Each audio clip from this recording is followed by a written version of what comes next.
they did that, but I honestly find it surprising how restrained the newly elected president of the United States, Trump, is towards his allies who have behaved, let's be honest, in a rude manner.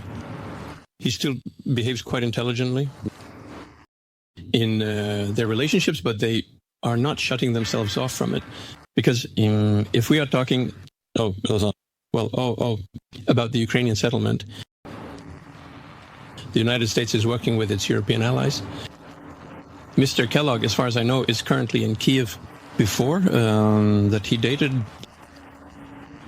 with the Europeans. Now, the French president is planning to go to Washington.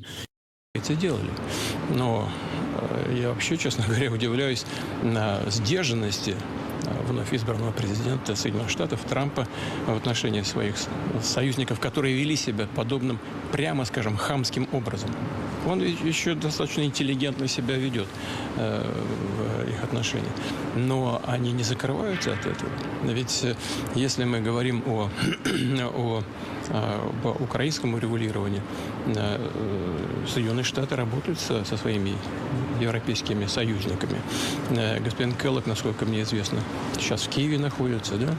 До этого он встречался с европейцами. Теперь президент Франции собирается в Вашингтон.